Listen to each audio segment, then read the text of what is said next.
সবাই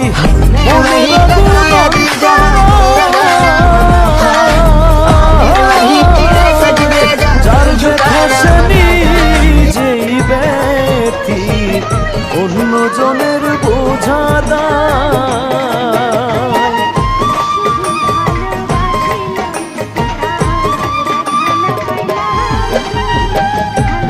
ইয়া রাসূলুল্লাহ, জান্নাতি পোশাক কে সর্বপ্রথম পাবে, কে পরবে? নবী বলেন, আয়েশা রে, জান্নাতি পোশাক সর্বপ্রথম আমি রাসূলুল্লাহ পাবো, কিন্তু আমি নবী সর্বপ্রথম পরব না। সর্বপ্রথম ইব্রাহিম খলিলুল্লাহকে। জনের বোঝা যতই তোমরা দাও সান্ত্বনা, যতই তোমরা দাও সান্ত্বনা।